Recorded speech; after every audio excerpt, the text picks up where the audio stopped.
Welcome to what happened on Saturday with Marlon Kerner. Marlon, Happy New Year. It's what happened Monday and throughout bowl season. How you doing? Let's get a Marlon Kerner update with the Ohio State dud and the Michigan Wolverines in the national championship game.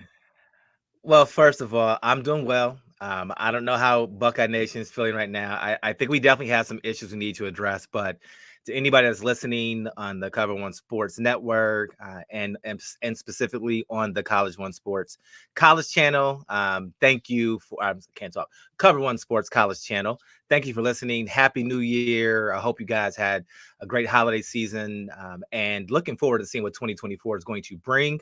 But with that being said, Josh, it was not, if you're a Buckeye fan, it was not our finest moment whatsoever.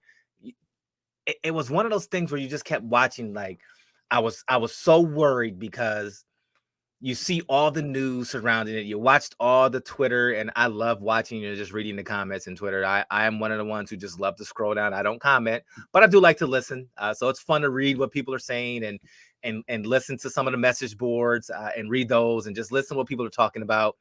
And everyone kept talking about, is it Kyle McCord or is it Ryan Day? Right. And so Kyle McCord transfers out, and then you have an entire month to literally lay a goose egg. And to me, I kept sitting there wondering, like, okay, what the heck did you do for a month? Like, how inept was that offense? And in particular, the offensive line. The first thing that popped in my head was, okay, who does having a month off really impact the most? Right. And I was like, offensive lineman. You look at it, when we started the season and we talked about Ohio State, we kept saying the offensive line's got to be more aggressive. They need to be better. They need to play better. Well, that month they started playing better at the end of the season. Like, okay, they're starting to come together, and then they took a month off. And then for whatever reason, you couldn't pick up a 5-man pressure. You couldn't pick up a stunt. You couldn't pick up anything. And kudos to Missouri. Missouri did a good job of scheming how they wanted to. They had some really good delayed blitzes. But then sometimes they just walked the guy down and said, okay, can you pick it up? And we could not pick it up. And so it starts there. Like, they really just didn't have a game plan to pick up the pressure that Missouri was going to bring. And a simple Google search would have told you, like, if you didn't know anything about Missouri, all you had to do was Google Missouri, and you would have saw that they pressured 40% of the time. Like, that's a simple thing to find out. Yeah, their defense is they're really aggressive. And we're going to get to, the national championship game, and we're going to get to the reaction to Michigan, Alabama, and the great Washington, Texas game. But, as a former player, as a guy who has been around football, your entire life, walk me through like what is the practice schedule like, and what is the goal for like a bowl game practice, not a playoff, because obviously those 4 teams are trying to win the national championship. But like if you're Ryan Day, if you're the Ohio State coaching staff, and you've got how many practices do they probably have, like 15, in that period of time, maybe 10 to 15. Are you 10 to 15 or so? are Yeah. you starting a lot of new things? Are you obviously you're Oh. working with new guys? Like what's the overall goal from what you can tell of these programs that aren't really quote unquote playing for anything, but have 15 practices to get stuff together for a big game? So, I mean, really, what you're trying to do is you're gonna try to get some of the guys that might be banged up from the end of the season healthy. So you're not going to change your defensive philosophy. You're going to kind of go back. You're going to look at game film. You're going to break down your opponent. Your coaches are going to create that game plan offensively and defensively. And so, okay, this is what we got to watch out for. And the best thing about it is you get to kind of there's no pressure because you don't have the same week. Like, okay, I've got a short notice. Like, you have more time to really kind of say, here we go. So I'm not going to say that they take their time and try to install things, but you have more time to practice what you expect you're going to see. And in this case, what you're going to see from Missouri. So if you know they're going to have pressures and they're going to blitz from different angles and different levels, then you're going to kind of say, okay, we've got time to really practice this. And you can create some different segments in practice, structure around, hey, blitz pickup. Offensive line, you got to be ready for this. Backs, you got to be ready for this. And so you can coordinate how it's going to look. Hey, quarterbacks, you got to be ready for this. You got to see this. You got to see that. I think there was a couple things that happened when I saw it. that it just looked like they were ill prepared. And I watched some things from some former players that I played with that were in some chats, and they were just like, "This is terrible. I can't believe we laid this goose egg." And the consensus was unprepared. They just looked unprepared, like they didn't know how to pick up simple blitz pickup. They didn't understand, like, okay, listen, if we got 5-on-4 and we're sliding here and the back is going to not chip, like really they brought sometimes 5-man pressure, sometimes 6-man pressures. So if it's a 6-man pressure, you got to know where your hot is as a quarterback. It was just like the offensive line couldn't pick up simple stunts. They couldn't pick up linebackers that walked down and got in gaps that were delayed blitzes. I don't know if that was just, we're going to slide and it's up to the back. So the communication was definitely lacking on both levels of who's stepping where with the running back if he stays in, where you're sliding, and then just recognizing that there's going to be a free runner. And so receiver and quarterback then need to be on the same page of, oh, free runner, hot route, I've got to run a slant, I've got to run a stop, I've got to do something to make myself available so the quarterback can get the ball out of his hand quickly. And so for whatever reason, they just looked like they couldn't figure that part out. Now, how much do you think of that is the quarterback himself? Obviously, new guy, new communication style, but you got so much time to you have a full month. You have a month to get that out. And it wasn't like Devin Brown, he was there. He was there the entire season. He was the backup. So it wasn't like he didn't have kind of an understanding of how to run the offense. I think really what was disturbing was when he got injured, I was like, uh-oh, now we got to see what the backup looks like, right? So now you're looking at saying, okay, what does this look like? What are my Buckeyes going to do? Can they handle this? And they didn't have anything. Like, you didn't have anything behind Devin Brown. Like, once he went down, I was like, uh-oh, we're in trouble. And I remember I texted you. I was like, okay, now what is this going to look like? If Devin Brown is out for the rest of the game, right, what does the depth look like? And again, you only had 2 quarterbacks on the roster. So to not have him prepared, again, is almost like inexcusable. And I don't like pointing fingers because I try to stay neutral when we talk about Ohio State. I just kind of state the facts and I let people kind of decide where they are. And I'll give you my 2 cents. So I'm not there. So I don't know if it was just, it's just a learning curve for him that he needs to kind of get there. But he just looked like he just didn't understand a little bit of the scheme, the protection of what they're trying to do.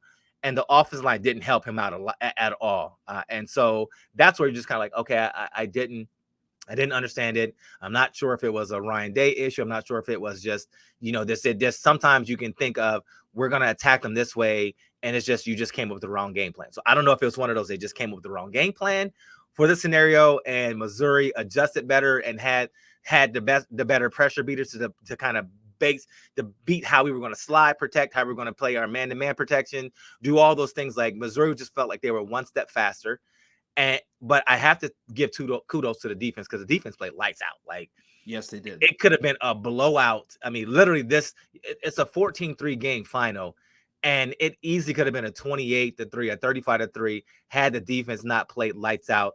I mean, when you give up 14 points in a game, you expect to win. Like, if you told the Ohio State's defense, hey, you're only going to give up 14 points, they're going to say, hey, we're coming out with a victory, right? So that was kind of what was discouraging looking at that, where you like, man, again, I go back to something we said early in the season. If CJ Stroud came back, what would this team look like with that defense, right? Like, man, like things that could have been, but it was just an ugly dud that was laid. I mean, 200 yards of offense. I mean, when you talk about Ohio State, 200 yards of offense is almost inexcusable.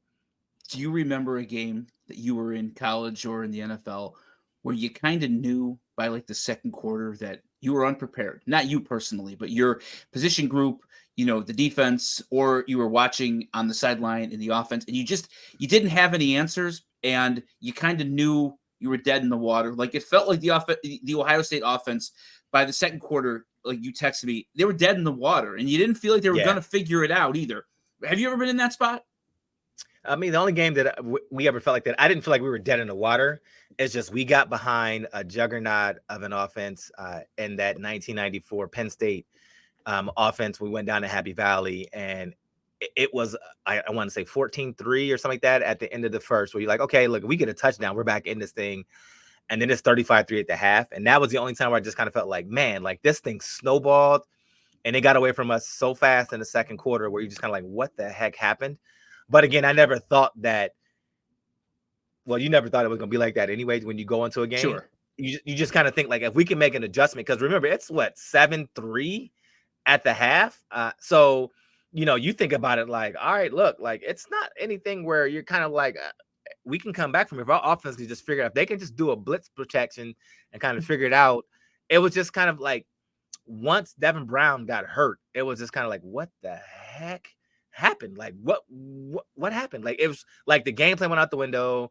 You couldn't really find how to run the ball. We became one-dimensional because then it was traditionally we were just going to hand the ball off to Travion. But again, you didn't run screen game to help either one of your quarterbacks out. You didn't run quick game. You didn't move the pocket. Like, you could have done some rollouts, some options to kind of, you had Devin Brown, who was a pretty good runner. You could have tried to get him on the edge to kind of see what Missouri, how they were going to play that. Again, they were just kind of like, there's some things I thought like maybe we could have tried this, really to maybe kind of slow down the pressure they were going to give when you knew they got in certain looks. Like, look, they're coming. The linebackers walking down these 2-3 yards at the line of scrimmage, walking into gaps. They're coming. What are you going to do to take advantage of that? Make them get out of that and then give yourself some life. Some like, we ran how many wide passes that we were throwing all season long that we didn't attempt at all. We didn't run in those things. Like, there were so many things that you could have done that I thought we just kind of missed on. And so I don't know if it's just the time off. Like, a month off for some people is a lot. Like, you kind of forget it. You kind of get into a different rut because we're creatures of habit. I think that's the thing that I would point out if you're listening to our show for the first time. When you think about college athletes, even professional athletes, they always tell you they're creatures of habit. Like, we're used to a specific routine. And now you're talking about 12 weeks, 13 weeks later, your routine has now been altered. And so for some guys, when you're a little older, you can handle the disruption in your schedule. For some others, it's kind of like, oh, this is kind of, I don't know, like, how do I handle this thing going into it? And that's where coaching and having the right leaders in the locker room really help you kind of, we got to stay focused. This is not the level that we need to bring up the intensity. We've got to do a lot of different things. And it just looked like on the offensive side, you could tell the intensity was not there, in particular the offensive line. But on the defense side, it was there. So it's kind of like you had two sides of a coin. Defense was bringing it and looking for their offense, at least sometime, to just become semi-potent. Like, hey, look, just get some first downs. And then they could never sustain it. Like, I think how many 3-and-outs did they have in the second half? It was unbelievable.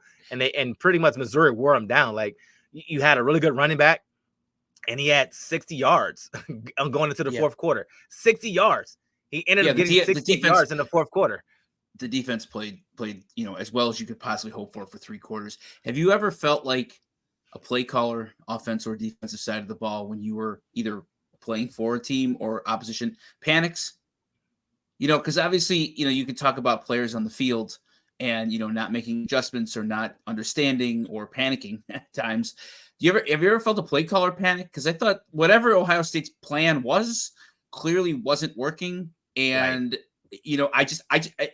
I wouldn't know, but it felt almost like panic. Like, if you have no answers, what do you do? Yeah, but I think that's kind of been the entire summation of Ohio State season, right? Like, who is this football team? What's their identity, right? We knew they could run the ball. Travion was injured. You had a running back in Maya Williams who ended up getting injured. So he's like, I'm not coming back. I'm gone. You had Chip Trainum, who was kind of the guy that you had there. He enters the portal and then he leaves and he's going to Kentucky. So the guy that you would have had that you played a lot more besides Trayvon Henderson is now no longer there. You had some younger guys that you could have played, but you didn't even play them. You didn't even decide to try to bring a change of pace back or anything. Like, you just kind of said, yeah, whatever. Like, it's kind of like they walked into it kind of saying, listen, you know what? We're not where we wanted to be. Like, whatever, let the chips fall where they may. You're right. Like, I wouldn't say panicked. It was kind of almost like, to me, I looked at it like, what is the game plan?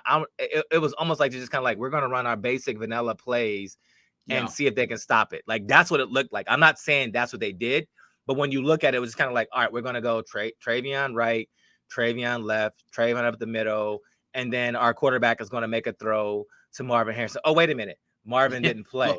Well, when you ask when you ask what were the 2023 Ohio State Buckeyes, my answer to you was Marvin Harrison Jr. Yeah. You know, like and that he wasn't was there. the identity, and he wasn't there. And that's what, you know, say what you want about the quarterback. I gave you a hard time about him being Mac Jones 2.0. He was a functional, like he was a functional game manager at worst. Yes. He could move the ball, and he could have, I feel like that game's a different game if he's playing. But boy, the coaching staff really got exposed, and the schematics really got exposed to me when you don't have the second or third overall pick in the NFL draft, lining up on the outside, just taking everything away from the middle of the field for the defense. Like, man, I watched that in frustration for you. It was painful to watch. It was painful to watch because they had no answers. And like you said, what were they? They were Marvin Harrison Jr. Like, that was it. Yeah. That was the whole. He was the guy that could bail him out. 2023 Ohio State season. Stover, and if it wasn't Marvin, it was Stover. And he wasn't there. So no passes to him. So again, it was like this was a shell of the offense that you were accustomed to seeing. And so, because I saw this, one of my former teammates, I won't say their name, but he was like, it wasn't Mac Jones 2.0. It wasn't his fault, right? When you look at it, this was kind of one of those things where you're like, all right, everybody wanted to say, well, the quarterback made the wrong read. He did this, he did that against Michigan. Well, we saw, like, he was pretty, to your point, like, he may not have been a number 2 overall pick, but he was adequate. He got the ball down the field. He made the right reads. Sometimes did he make the wrong throws? Yeah, but everybody makes a bad throw. Like, it wasn't like CJ didn't throw interceptions. Yeah, so did he throw a lot of them? No. But did he make some bad reads sometimes? Yeah. Like, that's human nature and human error that people are going to have. But it just looked like I saw when Devin got hurt when he hurt his ankle. And I'm sitting there looking like, okay, I could see the pressure coming. He felt the pressure coming. And he had Travion Henderson wide open to his left in the flat.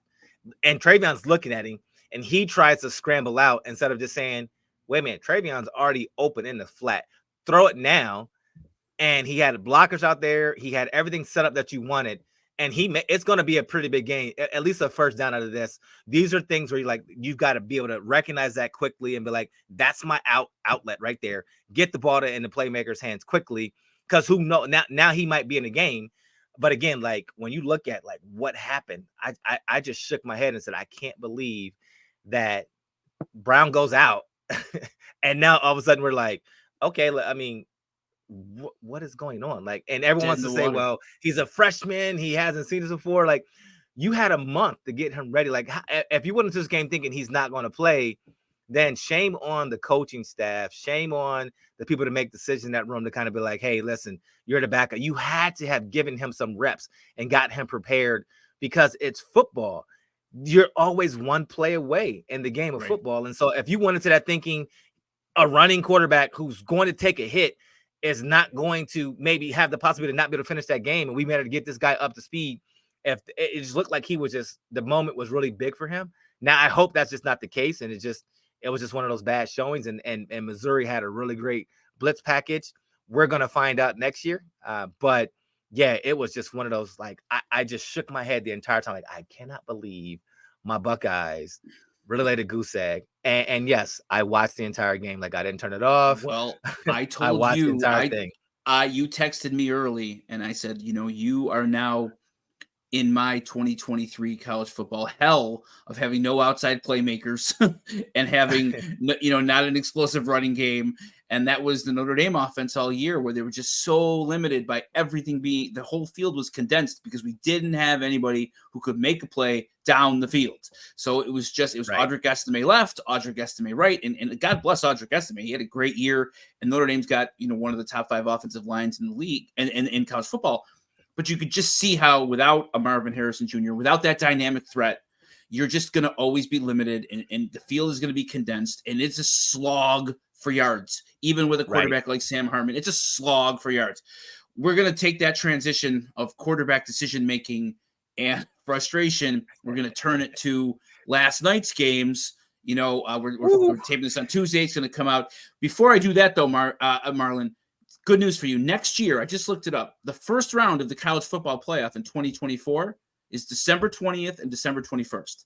will be the weekend of games. So that's going to kind of cut down because, the last weekend of November is rivalry week. And I think the season's actually extended another week next year. There's 2 buys for everybody because of where Labor Day falls. So I think there's only a 2-week break between, the end of the regular season and the first round of the playoff. The Fiesta Bowl is going to be on New Year's Eve, one of the quarterfinals. The Peach, the Rose, and the Sugar Bowl are going to be on New Year's Day next year. The Orange Bowl and the Cotton Bowl are the 2 semifinals, January 9th and 10th. And then the national championship will be in Atlanta, Georgia on January 20th, late. January 20th I like that layout. So, man, that's a whole month. That's obviously the teams are going to have to win, 4 games. The teams that don't have a bye, the 3 games because they don't have a bye. Notre Dame can't get a bye with the ridiculous agreement that they made with this college football playoff. They can only be a 5 through a 12. They can host a home game, but they can't get a top 4 seed because they're not going to have to play in a conference championship. In a conference, okay. That's fair. We'll get into that. For right now, we'll get into that during the. We'll get into that, but just like. It's only going to be like a 2-week break, so it's going to just feel more like an extension of the regular season. I think it's going to be better football overall. I think matchups are going to probably be closer. But speaking of close matchups, everybody was killing the committee. They kind of got it right, Marlon. Like they got it right. One-score games down to the wire. They got it right. Kudos to the committee.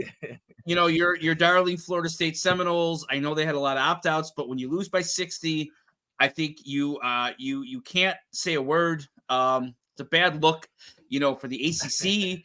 Bad look for Florida State. Right. Bad look for the Florida legislature, which wanted to sue the college football playoff. Very clearly, they would not have fared well yesterday. Those were two big boy football games with big time talent, great decision making for the most part. Let's talk about the Rose Bowl here. My guy Jalen Milroe, that was an exercise in frustration, having bet 6.5 to 1 Alabama to win the national championship. The game seemed fast for him. The game seemed too fast. The center couldn't execute a shotgun snap, which was driving me crazy. And you could see how as the game went on, Jalen Milroe became more and more aware of the snapping issues, and it slowed everything down on the offense. The timing would be off on almost every play because the center, I feel like if you're a center for the Alabama Crimson Tide, you should be able to execute a shotgun snap on every play. They only run shotgun. I don't understand how you can't function. And this is not the preseason. This is not the first game of the season. This is the damn Rose Bowl. Snap the ball. It almost got to the point where I thought they might bench him. Yeah, but who are you gonna put? That's the issue. Like, who can you put there that can gotta do it? Like, that can pick it up. Someone who can function. How about the backup center? I understand. Centers are very. But can he block? Play. That's the problem. At least he can functionally snap the ball. I guess that's just. You got to start somewhere. And talk to me about what you saw from Alabama, Michigan. I thought Michigan's game plan was brilliant. Michigan played big boy football. They bullied them. Alabama's linebackers were terrible. Couldn't cover a crosser. And it was just so odd to see Alabama's defense break down, at critical points in the game. You got a 7-point lead and you've got Alabama on defense. You almost always sign up for that and, take it to the house, take it to the bank. Not last night. What'd you see? Again, we talked about I mentioned earlier, like the time of having a month off, having so much time. Who does it really impact? So when we talked about Alabama and Ohio State, we talked about traditionally they generally have some really good offensive line play, and it's been suspect. So having that time off, the first thing I saw was, okay, Alabama's line is not playing like they were at the end of the season, and in particular, how they played against that Georgia front seven and their front four. They got after them, like they had lanes. They gave Milroe time to make throws. They were able to hit guys and get guys open and do some things. So you got to give kudos to Michigan's defense. Their front four got after it. Like they were stout against the run. They got pressure. They were able to do some things that Georgia couldn't do. And kudos to them. So that was the first thing I saw. Again, struggling offensive line play. To your point, you already mentioned the center could not snap the ball. It was so frustrating to watch. Snaps being dribbled back there, snaps off to the right, snaps off to the left, snaps down at his ankles, and he snatches stuff off his off the shoe tops. And you're like, okay, it throws off the timing of everything. when you look at a traditional Alabama and they have the lead, when you look at the team like that, you always think like they're going to learn how to finish. They're going to be able to close. And again, they struggled with zone matchup. Like they just couldn't figure out how to get, okay, tight end, running back. Okay, he comes across my face. Okay, wait a minute. I'm on this side. There's nobody else on my side. I got to look for number 2 crosser. Okay, wait a minute. Guy crossed my face. I got to look for number 3 coming back across my face. Time and time again, they could not match up on any crossers, to your point. So that was really frustrating because it wasn't like Michigan changed anything. They just kept bringing guys across and running what they wanted.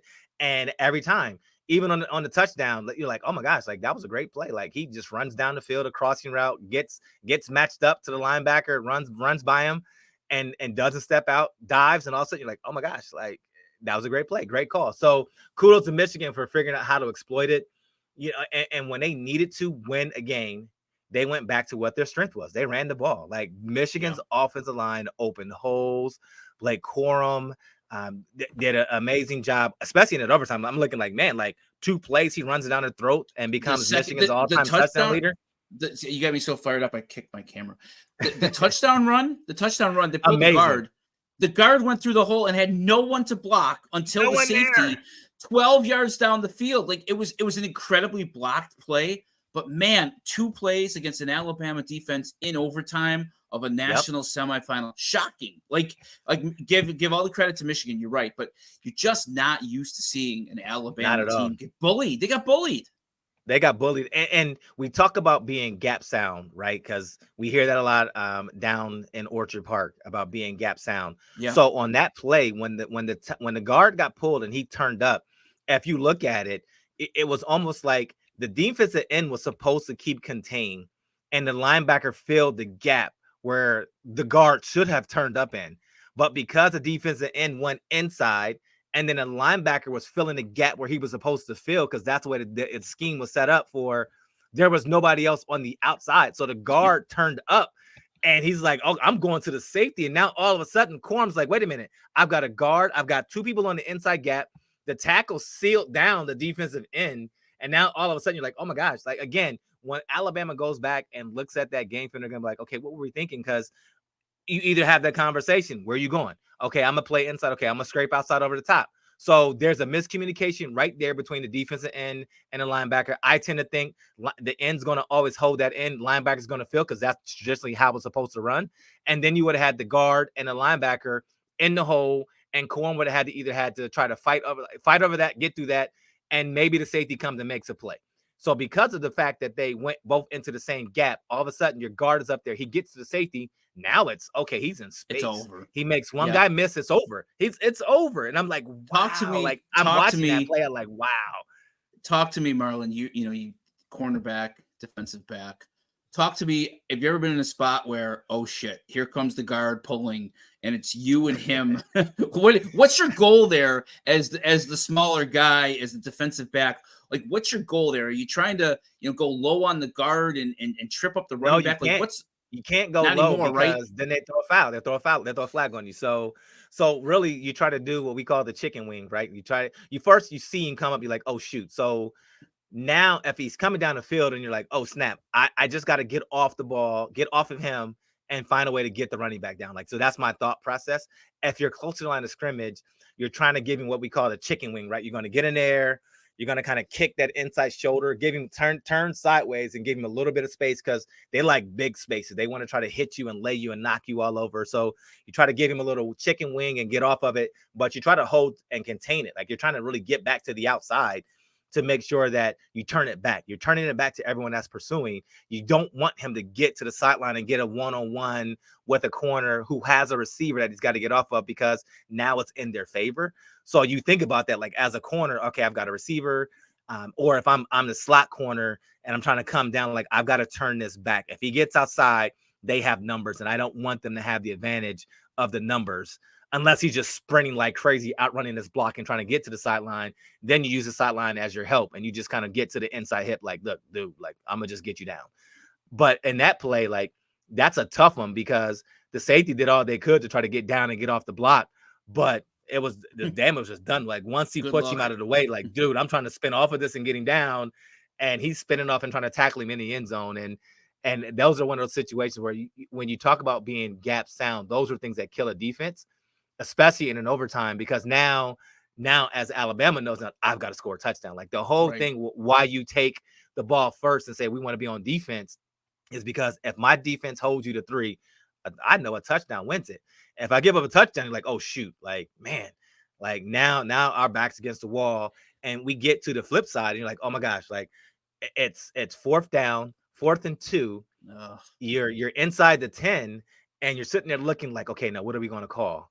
Now 2 yards get you a first down and a new set of downs to kind of go and tie this thing up and send it into double overtime.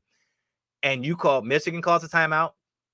You call a timeout. Michigan calls a timeout, and then you're like, okay. And there was an injury. There was an injury on the 3rd down, right? So the receiver got twisted up, looked pretty bad. And then there was 2 of what I call the Sean McDermott specials, where it's you line up and then you call a timeout on defense because you have to see what they're doing. And then Alabama called timeout. It was like a 4-minute delay there. And I actually thought to myself, I'm like, man, the center is not going to snap the ball properly here. He's had too long. It was almost like they were icing the center on that play for the snap. You jinxed them. Thanks. It was all Alabama fans. It's all At If Buffalo is my Twitter account.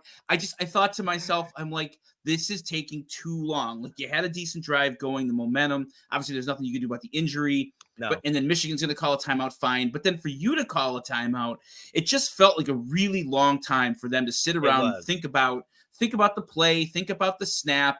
Their mechanics were terrible the entire night. And, shockingly enough, what they call an RPO, and the snap was off. And, I feel like Jalen Milroe just kind of panicked. He had the running back. Oh, if you watch the replay of that. If he throws it to the flat, I mean, it's a first down, maybe even a touchdown if he just gets the ball, which he did, and throws it. Like, just throw the ball to the running back. Like, that has to be your first read and your first look. And he just kind of abandoned what he was taught to do in that situation. Like, oh, shoot, snap, I got to get it the middle. And I'm like, but you haven't really had too much success up the middle of the entire game. And you had the one big run where you popped it, but 4th and 2, I don't like my chances of running in there. Like, get to the side. It wasn't get somewhere else. Like, it was not like, no, why would you consider going there? And I'm like, yeah, I have no idea why he abandoned the running back to the flat, because the linebacker was out of position. They had blockers out front.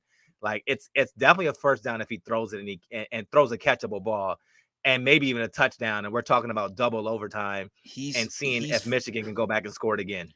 He has all the talent in the world. You could just see the wheels spinning, and there was a lot of things going against him. Michigan had a good defense, like I've reiterated a couple times now. The snapping issues, like there was a lot going against him. I felt like in that game, he also just doesn't always seem to make the proper decision or the proper read with his feet. He got sacked in a couple of their kicker bailed him out twice with 50-yard field goals after he got sacked on 3rd down. The one to go up 7, it's 3rd and 4 at the 30.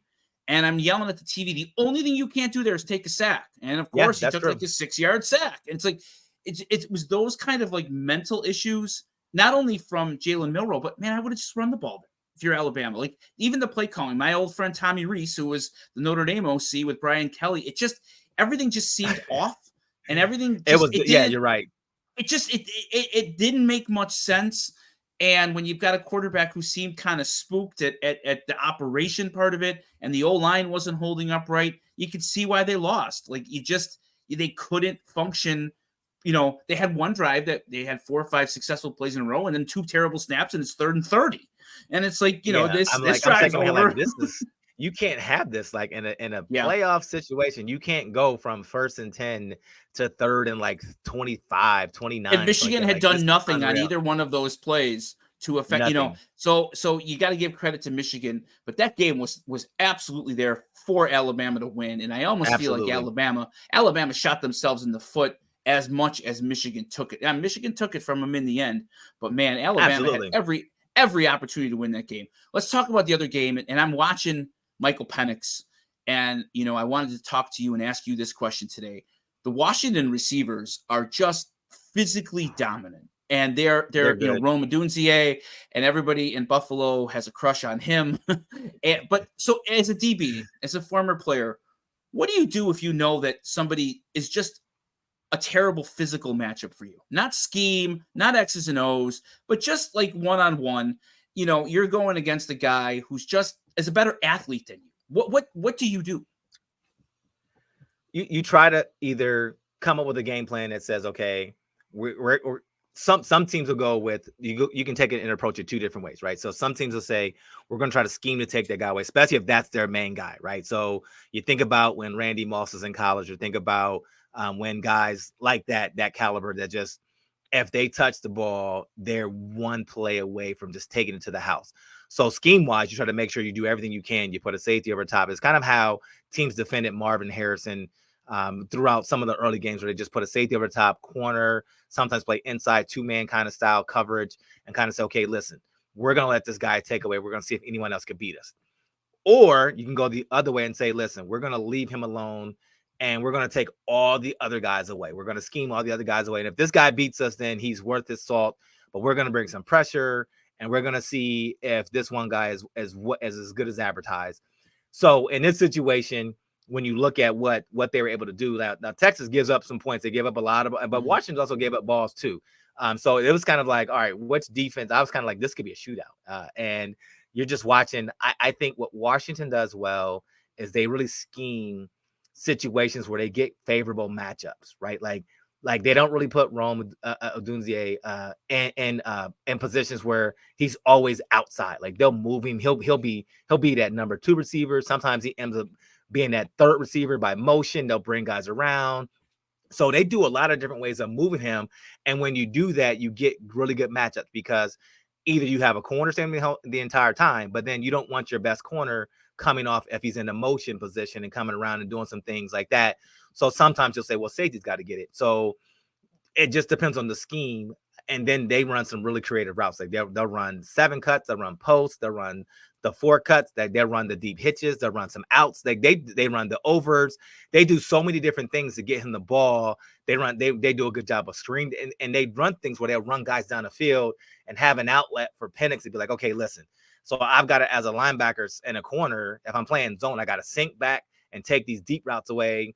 But he's got this receiver. Sometimes they're this fast running back sitting in the flats at 3 yards that he's going to throw. And then by the time he catches and not react, it's a 10-yard pickup. Yeah. And they're just rolling the chain. So schematically, they do some really good things, and they do a really good job of space. And when I thought Texas had some really good moments, they got pressure. They were able to get him off his spot. And when you look at what Penix was able to do, like I watched him sidestep the rush, a free rusher off a really good stunt design that Texas had. He jumped into the set, got his feet down, and then flicked it to Odunze for a first down in a big game. I'm like, man, like Penix was every bit as good as advertised. You can make the argument that maybe he should have won the Heisman Trophy. Yeah, I can't say one. I mean, when they talk about most valuable player, like if you take him out, there's no way that Washington is in this position, and Washington is playing for the national championship next Monday night. So again, I don't go back and be like, I'm not a voter, so I don't get to decide on the Heisman. But again, I could see why some people were saying, hey, listen, that they got it wrong. But he was every good as advertised. Like he made throws, and I mean they were perfect. Like he dropped balls in buckets. He put balls in places where guys over outstretched hands, they were just catching. I mean, he is going to be fun to watch at the next level. But it was a really good game. Jaden Daniels makes plays with his feet. He's that new hybrid quarterback. And, he threw a lot of times to guys that were wide open because of his scrambling ability, because, there would be a breakdown on a play, and his ability to just keep a play alive would then let him go down the field. Right. Like Michael Penix, most of his throws are within the offense. They're within the 5-step or the 7-step. And like you said, he throws into tight windows. To me, I would rather have him in the NFL than Jaden Daniels, even though Jaden Daniels is a better, athlete. Like that Jalen Polk, the second receiver from Washington, is probably a borderline first-round pick now. McMillan, it's pretty amazing the amount of outside talent that a team like Washington has been able to kind of accrue. It's not known as a passing school, for a long time. The weather's not great. You don't think about the Washington Huskies as, wide receiver like you do Ohio State and all the rest. But man, they're borderline unstoppable if he has time. He kind of reminds me like you said, he steps up and he flicks the ball. He reminds me for older people watching of Dante Culpepper, just a guy That's a good comparison. who's a little thicker and not a blazer, but can hold up in the pocket, sidestep. And then I remember being in Minnesota the year he flicked one to Randy Moss in the back of the end zone, about 60 yards right over Daryl Porter's head. And I'm like, damn, this throw, like it was a flick of the wrist and it was in the bucket, back of the end zone. Michael Penix reminds me of Dante Culpepper, and Dante Culpepper had a really good NFL career. Yes, he did. What do you see for next Monday? Like, this is a really fascinating matchup of two teams that do different things really, really well. Yeah, it's going to be fun to watch. I mean, again, I hate to say it. Here, I'll say it like this, right? Because I'm laughing and everybody's like, well, who are you rooting for? Right. So I'm like, I'm not rooting for Michigan. I'm not like, I'm really rooting for Alabama. It'll be the first time you hear me say Roll Tide. But as I'm watching the game, I'm like, man, this is a really good game. I'm like Michigan, hands down.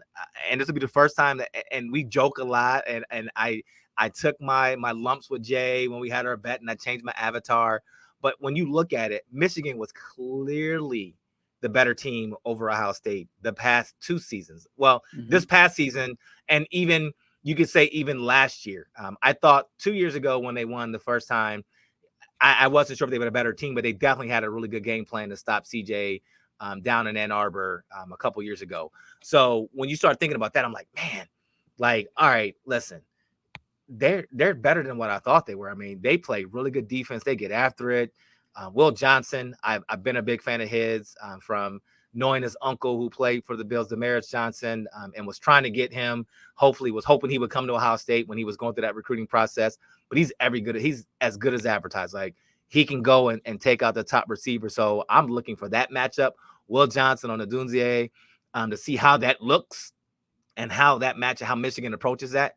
But then Michigan got pressure. Like they were bringing it off their ends. They were bringing it from the defensive tackle. So can they make Penix get off his spot? Like, that's going to be the question.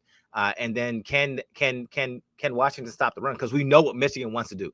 Michigan is going to want to run the football, control the clock, maybe not make it and put it into their quarterback's arm to be like, all right, can he put it? Can he win it? Because he missed some throws and threw some balls to some windows like, yo, you can't make that throw. Like, you should not make that read. So we're going to find out what it's going to look like. But it should be a shootout. Like, I think if they can't slow this Washington offense down, it could be a long night for Michigan. They don't want to get down by 2 scores. If they're down by 14, then that changes the game. It changes the dynamic. So it has to be, a 7-point game. Like, no, if you get to no more than 10 points, like, you can't get down no more than 10 points if you're Michigan, or else you have to abandon what you want to do. And then you're going to have to put the ball in JJ McCarthy's hands and say, okay, can you not turn the ball over? Now, he made some really good throws against us. He made some good throws in the second half against Alabama. I'm like, okay, good ball. And they had some really good designs and some schemes to get guys open. So if they can do that, it should be really fun. But it's kind of a toss-up, and I'm going to say I'll root for the Big Ten in this one because everybody wants to know you can't lose, right? It's funny because I'll root for the Big Ten in this one. I was going to mention that these are obviously next year 2 Big Ten teams. It feels like Michigan is kind of taken on the role of like the SEC team. Like traditionally, the SEC team wants to run the ball, grind the clock, just kind of grind you down. And Washington's kind of the high flying, great quarterback, great receivers. The line is where the question is going to be on both sides of the ball. If they can hold up against Michigan, and kind of big boy football. So even though this is a Big Ten on, future Big Ten matchup, it really feels like a SEC Big Ten Pac-12 matchup where the one team really wants to control the clock, like you said, and real grind them down, like grind Washington down, kind of like they did to Alabama. And Washington, man, it's fast break offense. And Michael Penix can throw the ball at any spot on the field at any time from anywhere. And inside, man, it feels like it's Washington's year to me. I don't know why. It just, they're America's team in this game. I would say, nobody likes Jim Harbaugh unless you're from Michigan or root for Michigan. He's probably gone after this game. Like, that's kind of the most kept secret in college football. And the Washington team is just incredibly likable. They haven't been on the national stage a lot. Their coach is really likable. Michael Penix is really likable. The receivers are fun to root for. Like, it feels like they're America's team in this game. So I think you're going to be pleasantly surprised at how much backup you have next Monday night in Twitter world of not just Ohio State fans rooting against the Wolverines. I'm good either way. Again, since Washington is coming, the Big Ten will win. Whoever holds it. I think the uproar will be if Michigan does win the national championship. Kudos to them, because one, they've had such a crazy year with starting the season with the drama with Harbaugh and him being suspended and then appealing and then taking the self-suspension and then all those things. And then you got Stallions Gate and all those things and everything that you want to have. So this is where it's which side of the coin do you fall on it? If you're a Michigan hater, you're kind of like, well, they cheated, right? Yeah. We're going to find out what the NCAA does. And so it would be really frustrating if it turns out that they really did cheat and the NCAA says we're going to strip you from these victories and they win a national championship. I just want to see a really good game. I think to your point, the committee, for one, got it right. And I don't really care. There's one issue that definitely needs to be addressed when we talk about college football going forward, especially with this 12-team playoff, is they need to, and I listened to a podcast that Trent Dilfer was on, and one of my former teammates, Matt Finkes, also said this. They need to fix when you can opt out, and that fixing out when you can opt out, and also when you can hit the transfer portal. So I can sit up here and listen that people say, and I'm cool with people saying Florida State got holes and maybe they did, maybe they didn't.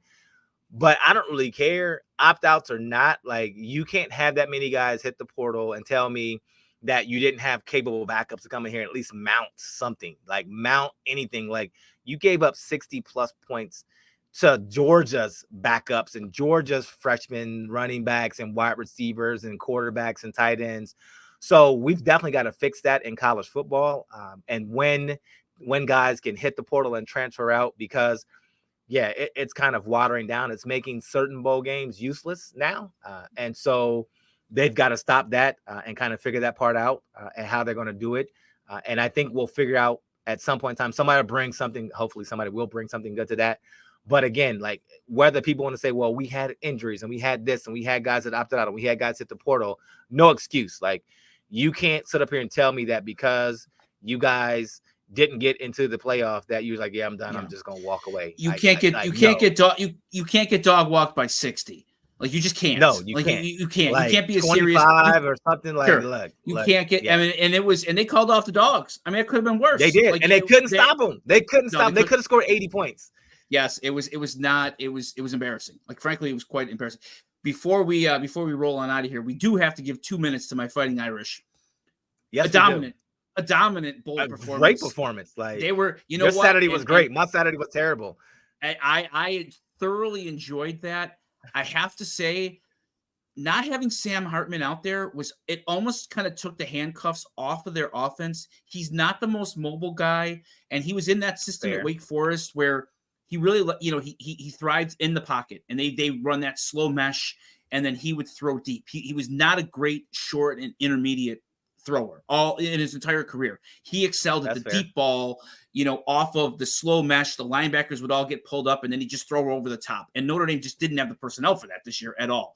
Watching Steve Angeli, who is not going to be the starting quarterback for Notre Dame next year. We all know, that the next savior, Riley Leonard, is coming in from Duke to run the offense. It felt more like a natural Notre Dame offense with the personnel that they do have. And, Riley Leonard is a more athletic, throw on the move, RPO guy. And I just think he's going to be a better fit for the Notre Dame offense next year, because it's backs, it's tight ends, it's not down the field throwing. It never has been. It probably never will be. The defense next year is absolutely loaded. My guy Xavier Watts, after the game, said he's coming back.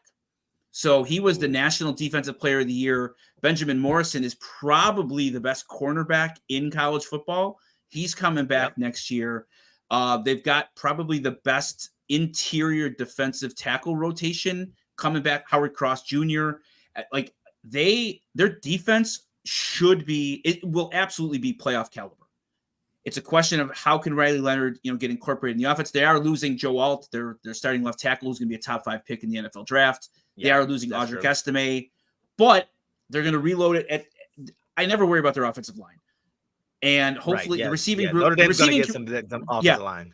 And the receiving group just can't be worse. It cannot possibly be worse than it was this year. We were playing a freshman walk-on who was on the lacrosse team in the fall. Like, it was a nightmare. So I'm really optimistic after that performance. Like, clearly Marcus Freeman has, you can't get overly excited about a win over an Oregon State team that didn't have DJ Uyunglele. He actually just committed to Florida State today. But you can see the general trend of a program, I feel like, in a game like this. And they were motivated and they were excited to be there. And they really kicked the tail off of this Oregon State team. And it portends really well for next year. The schedule is a little soft. And, with 12 teams getting in, boy, they could almost afford 2 losses next year. So I'm really excited. Losses, yeah, you don't want. Of course we don't want. Of course we don't want that.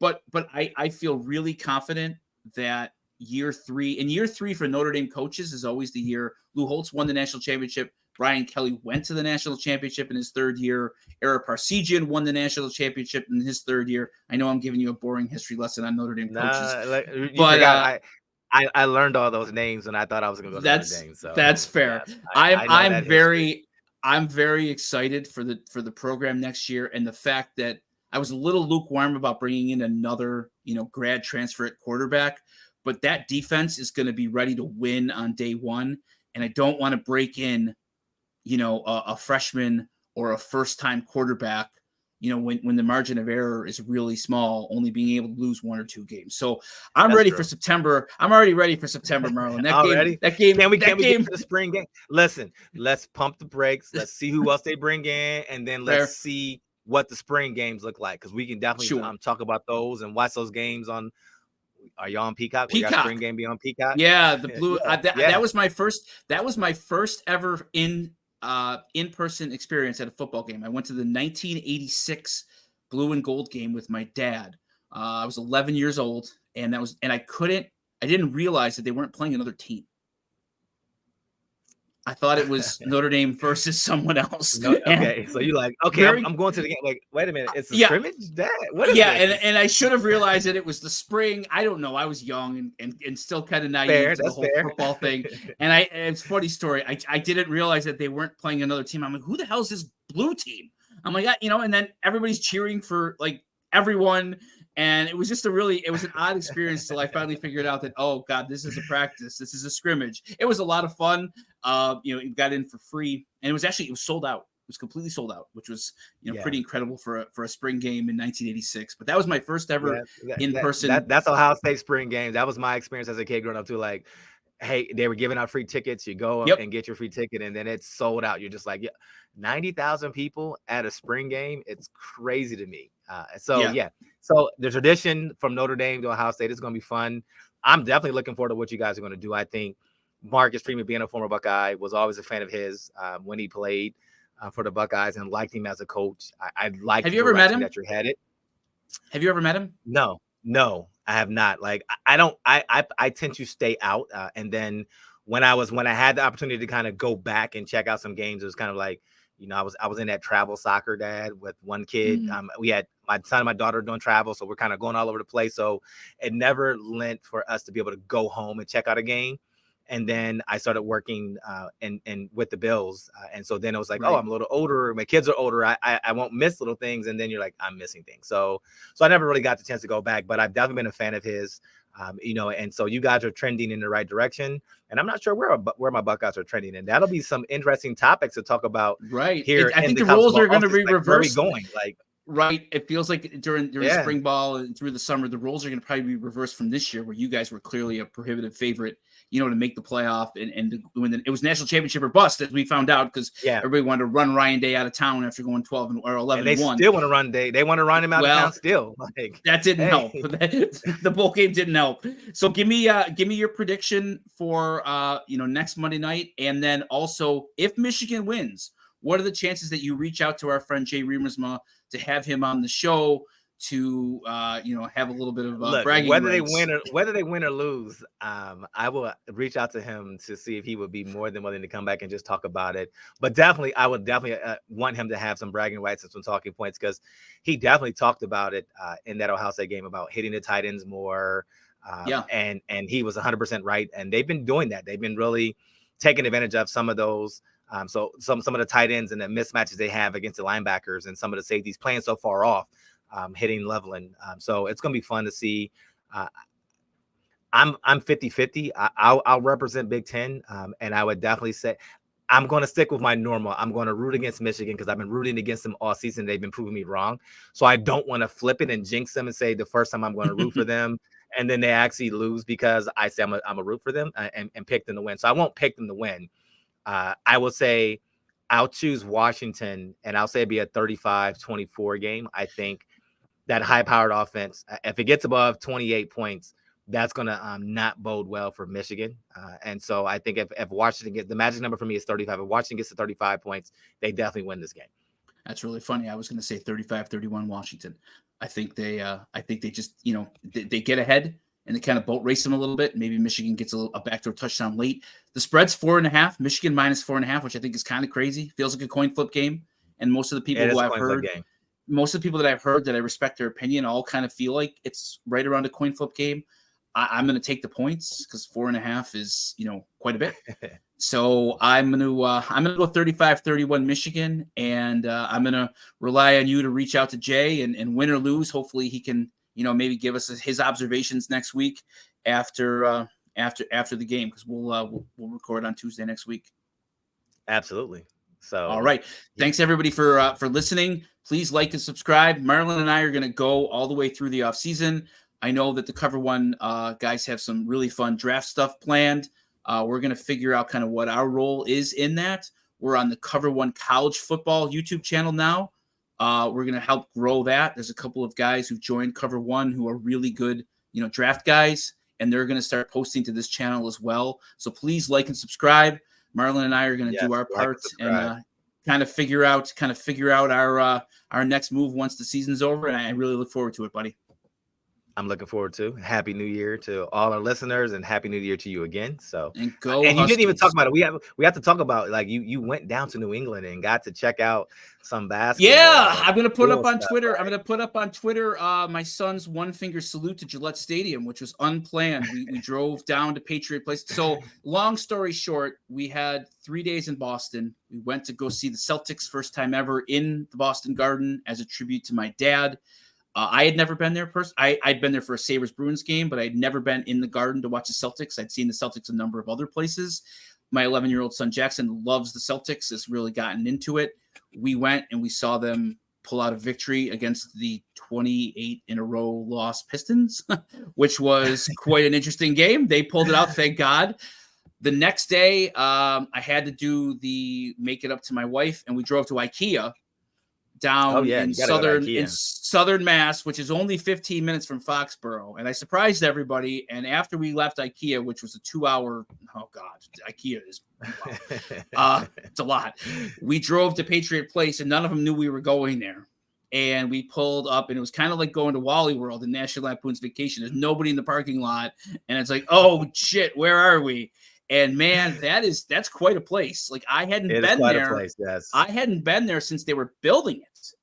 And I was in the old Foxborough Stadium, like I know you were a number of times, and that place was a real dump. I mean, just a total dump. Yeah. They were building the new Gillette Stadium, and I got to tell you, my wife's Jody's first reaction was, "It really sucks that they're not doing something like this in Buffalo." Yeah. It's crazy because, like, when you drive through, you're driving through neighborhoods, like you're just like passing by houses, and you're like, "Where am I going? Like, you taking me to somebody's house? Oh shoot! Like, what is this?" So it emerges on the left-hand side. It's amazing. It's an amazing setup the way they have it built up with the shops and the hotels and what you can do there, and then it's an experience. And so hopefully we get to that point and we build up the area around our new stadium and have things that you can do and make it more of a destination where you can spend time and you can go see a concert or see a show and do all kind of things like that. So maybe that's going to be something as a 2.0 in phase But definitely, yeah, the setup there is pretty nice, and they did do it right, even though you had to drive through a few backyards to get to it. God love the big tree and Danny South, but that's not Patriot Place. And you're right. Absolutely just it emerges from this neighborhood, kind of like Highmark Stadium. You're driving down Abbott Road, and it's like, oh hey, no, there's the stadium. This is very similar, but times 3. It's just it's quite a thing once you finally realize that it's right there and coming up. So again, everybody, please like and subscribe. It's really important. We're going to be reaching out to a brand new audience here, and we're really excited for it. Thanks again, Marlon. Thanks.